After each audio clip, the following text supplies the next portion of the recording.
बिस्मिल्लाहिर्रहमानिर्रहीम।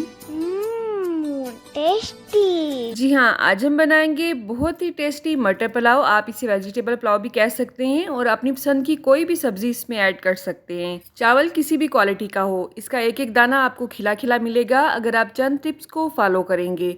तो चलें आज की इस रेसिपी का आगाज़ इस दुआ के साथ करते हैं कि अल्लाह आप सबका दस्तरखान सजाए रखे और हम सबको सेहत और ईमान का रिज़्क अता फरमाए। तो पतीले को मैंने चूल्हे पे चढ़ा लिया है। चूल्हे की आंच को आपने दरमियाना ही रखना है। इसमें ऐड करेंगे ऑयल और घी दोनों। जी हाँ, बिल्कुल मैं इसमें घी और ऑयल दोनों ही ऐड करूँगी। तो आधा कप मैंने इसमें कुकिंग ऑयल ऐड किया है। कैनोला ऑयल मैं यूज़ करती हूँ रूटीन में चावलों में। और साथ ही साथ इसमें आधा बड़ा चम्मच मैंने देसी घी का ऐड किया है। इसकी वजह से चावलों में बहुत ही अच्छी सी खुशबू उठेगी। अगर आपके पास देसी घी नहीं है तो आप इसमें दूसरा रूटीन का बनास्पति घी भी ऐड कर सकते हैं, ठीक है। जैसे ही घी और ऑयल अच्छी तरह से गर्म हो जाएगा, इसमें हमने ऐड करने हैं प्याज। प्याज को मैंने पतले पतले से स्लाइसिस में काट लिया है और यहाँ पे मैंने 2 बड़े साइज के प्याज लिए हैं, ठीक है। प्याज को हमने हल्का सा ब्राउन करना है, बहुत ज़्यादा डार्क ब्राउन आपने नहीं करना है। इसके साथ ही हमने इसमें खड़े मसाले ऐड करने हैं, जिसमें शामिल है ज़ीरा। जायफल नहीं थी मेरे पास तो मैंने इसमें उसका पाउडर ऐड किया है 1/4 टीस्पून। बादियान का फूल, जावित्री, कुछ लौंग है मेरे पास, 2 बड़ी इलायची, दालचीनी के 2 पीस हैं और ये 1-1 इंच का पीस है, ठीक है।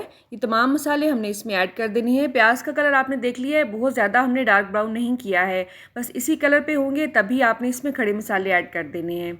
बहुत सी आसान रेसिपीज़ मैं आपके साथ शेयर कर चुकी हूँ, लेकिन व्यूज़ मेरे चैनल पे नहीं आते हैं, जिसकी वजह से अक्सर मेरा दिल टूटा रहता है और मज़ीद काम करने को दिल नहीं करता है यूट्यूब पे।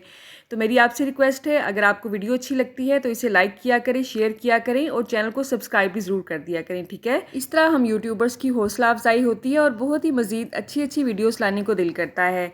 अब यहाँ पे जैसे ही हल्का सा गोल्डन कलर हो गया है प्याज का, मैंने इसमें अदरक और लहसुन का पेस्ट ऐड किया है, लेकिन हमने इसे भी ज़्यादा ब्राउन नहीं करना है। अगर लहसुन को आप ज़्यादा ब्राउन कर देंगे तो उसकी खुशबू ही ख़त्म हो जाएगी, उसमें एक कड़वा सा पान आने लगेगा। तो जैसे ही हमने इसका कलर लॉक करना है, हमने इसमें थोड़ा सा पानी ऐड कर देना है। इस तरह क्या होगा, प्याज मज़ीद ब्राउन नहीं होंगे।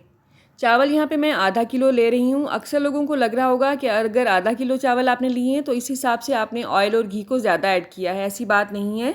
अगर आप चावलों में ज़्यादा ऑयल ऐड करते हैं तो चावल खिले खिले से बनते हैं, ये भी एक टिप होती है। यहाँ पे मैं फ्रोज़न मटर यूज़ कर रही हूँ। आपके पास अगर फ्रेश हैं तो आप वो भी यूज़ कर सकते हैं।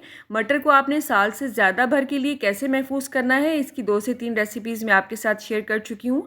आप मेरा चैनल विज़िट कर सकते हैं, मैंने अलग अलग प्लेलिस्ट बनाई हुई है हर रेसिपी की, ठीक है।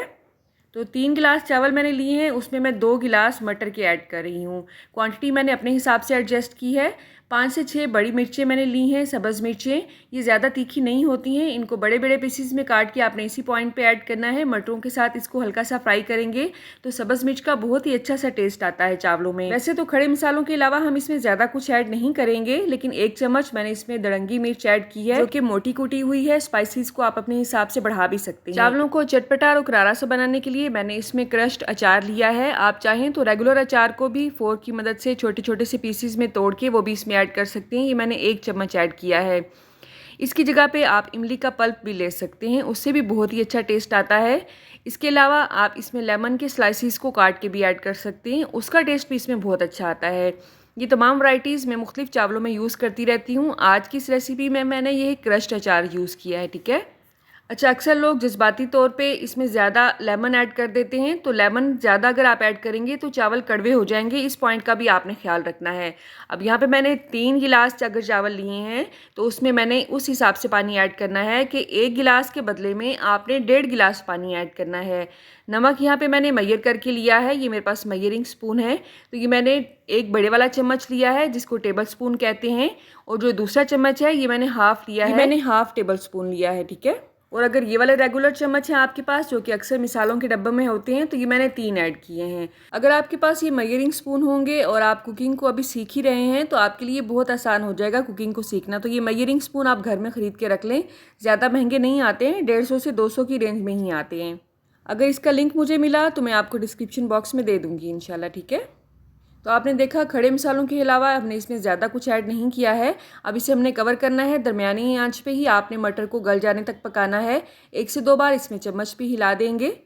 तो आपने रेसिपी स्टार्ट करने से पहले ही चावलों को अच्छी तरह से धोना है, उसे 15 से 20 मिनट के लिए भिगो के रख देना है। इस प्रोसेस तक आपको 15 से 20 मिनट तो लग ही जाते हैं। मैं कच्ची बांसपती इस्तेमाल करी हूँ, तो मैंने ये 3 गिलास लिए थे। पहले अच्छी तरह से मैंने इन्हें साफ़ किया, उसके बाद इन्हें धोया और उसके बाद मैंने इन्हें भिगो के रख दिया।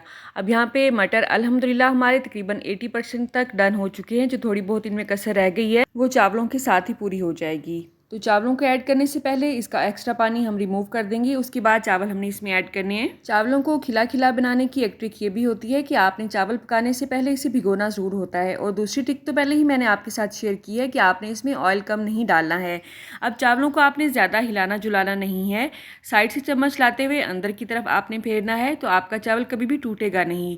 ये भी एक ट्रिक है, इसे भी नोट कर लें, ठीक है। तो खुशबू के लिए मैं इसमें एक मुट्ठी पुदीना का भी ऐड करूँगी। आप ये पुदीना काट के भी ऐड कर सकते हैं। मैं इसी तरह से ही ऐड कर रही हूँ क्योंकि अक्सर घर में बच्चे इसे पसंद नहीं करते हैं, तो अगर मैं काटूँगी तो चम्मच के साथ अलग करना उन्हें मुश्किल हो जाएगा। तो जिन्हें पसंद है वो वैसे ही खा लेते हैं, जिन्हें नखरा है थोड़ा सा कि हमने नहीं खाना है, वो चम्मच से साइड पर कर देते हैं। खुशबू तो इसमें आ ही जाती है। अब हम इसे कवर करेंगे। चावलों को हमेशा दरमियानी आंच पे ही पकाया जाता है। अगर आप इसे तेज़ आंच पे पकाएंगे तो ये कच्चे रह जाएंगे, एक कनी कच्ची रह जाएगी इसमें। अगर आप इसे स्लो स्पीड पे पकाएंगे तो ये बहुत ज़्यादा लेस छोड़ जाएंगे और परफेक्ट टेक्सचर में नहीं बनेंगे। अच्छा, मेरे पास क्योंकि साल भर मटर अवेलेबल होते हैं तो मैंने इसमें मटर यूज़ किए हैं। आप इसमें कोई भी अपनी पसंद की वेजिटेबल ऐड कर सकते हैं, जैसा कि गाजर, बंद गोभी, शिमला मिर्च वगैरह कुछ भी इसमें ऐड किया जा सकता है। अब 3 से 4 मिनट के बाद इसका ढक्कन खोल के मैंने एक बार इसमें दोबारा चम्मच हिलाया है। बस इतना सा ही आपने चम्मच हिलाना है, गोल गोल घुमाना नहीं है आपने, नहीं तो चावल का दाना टूट जाएगा। आप में से अक्सर लोगों ने नोट किया होगा कि ना तो मैंने इसमें पहले ही टमाटर ऐड किए हैं और ना ही दही ऐड की है। हम इसमें टमाटर ज़रूर ऐड करेंगे, लेकिन इस पॉइंट पे ऐड करेंगे जब इसमें थोड़ा सा पानी रह जाएगा और हम इसे दम पे लगाएंगे। इस तरह से क्या होगा, टमाटर थोड़े से जूसी से रहेंगे और जब आप इसे सर्विंग प्लेट में ऐड करेंगे इनका कलर भी बहुत अच्छा लगेगा और खाने में भी ये बहुत ही टेस्टी लगेंगे, जैसे कि हम सैलड के तौर पर इसे खा रहे हो। आप चाहें तो इसका छिलका भी रिमूव कर सकते हैं। मैंने इनके मोटे बीज रिमूव करके इसमें इस तरह से मोटे मोटे से स्लाइसिस में काटा है, ठीक है। अब यहाँ पे तकरीबन 5 से 7 मिनट हो चुके हैं। पानी तकरीबन इसमें खुश्क हो चुका है। एक दफ़ा हम इसमें चम्मच हिलाएंगे। चूल्हे की आंच को आपने इसी पॉइंट पे ही दम वाली आंच पे ले आना है। चूल्हे की आंच को इस वक्त आप तेज़ करेंगे तो ये नीचे से जलना शुरू हो जाएंगे और थोड़े से कच्चे भी रह जाएंगे। जब हमने टमाटरों के साथ इसे दम पे लगाया था तो इसमें हल्का सा पानी था, नमी थी, लेकिन इस वक्त इसमें नमी मुकम्मल तौर पर खुश्क हो चुकी है। अब जो हम इसे दम लगाएंगे वो आखिरी दम होगा इसका। तो जो नए सीखने वाले हैं उनके लिए ये पॉइंट सीखना बहुत ज़रूरी है। चावलों को दम लगाते हुए आपने पहले कपड़े को अच्छी तरह से गीला करना है। ये किचन टॉवल है मेरे पास, इसको अच्छी तरह से गीला करने के बाद आपने निचोड़ लेना है। इस तरह से पतीले के मुंह पे रख के ढक्कन ऊपर रखना है और इसके ढक्कन को कवर कर देना है। इससे क्या होता है, जो भी एक्स्ट्रा मॉइस्चर होता है ये कपड़ा अपने अंदर जज़ब कर लेता है और चावल बहुत ही खिला खिला से रेडी होता है। अक्सर लोग फॉइल पेपर से भी दम लगाते हैं, लेकिन मैंने हमेशा इसी तरह से दम पे लगाया है चावलों को और अल्हम्दुलिल्लाह वो परफेक्ट रेडी होते हैं। दम खोलते ही इंशाल्लाह पूरे घर में इसकी खुशबू फैल जाएगी। घर वाले आपसे पूछेंगे ज़रूर कि आज आपने क्या बनाया है। चावल अल्हम्दुलिल्लाह खिले खिले हैं, बिल्कुल भी एक दूसरे के साथ चिपके नहीं हैं। आपने एक बार इस रेसिपी को ज़रूर ट्राई करना है। अच्छा या बुरा, जैसा भी आपका एक्सपीरियंस है आपने कमेंट बॉक्स में मुझे ज़रूर बताना है। आप कहाँ से और किस सिटी से मेरे वीडियोस को वॉच कर रहे हैं, कमेंट बॉक्स में अगर आप मुझे बताएंगे तो मेरे लिए किसी नाम से कम नहीं होगा। अल्लाह आप सबको सेहत और ईमान का रिज़्क अता फरमाए और हम सब के रिज़्क में कसरत से ज़्यादा बरकत और आसानी अता फरमाए। वीडियो अच्छी लगे तो कमेंट बॉक्स में छोटा सा हार्ट ज़रूर भेज दिया करें। रुके रुके सुने, जाने से पहले वीडियो को लाइक कर दें, अच्छी लगी तो शेयर कर दें और सब्सक्राइब करने के बाद बेल का आइकन भी ज़रूर प्रेस करें। जज़ाकल्लाह।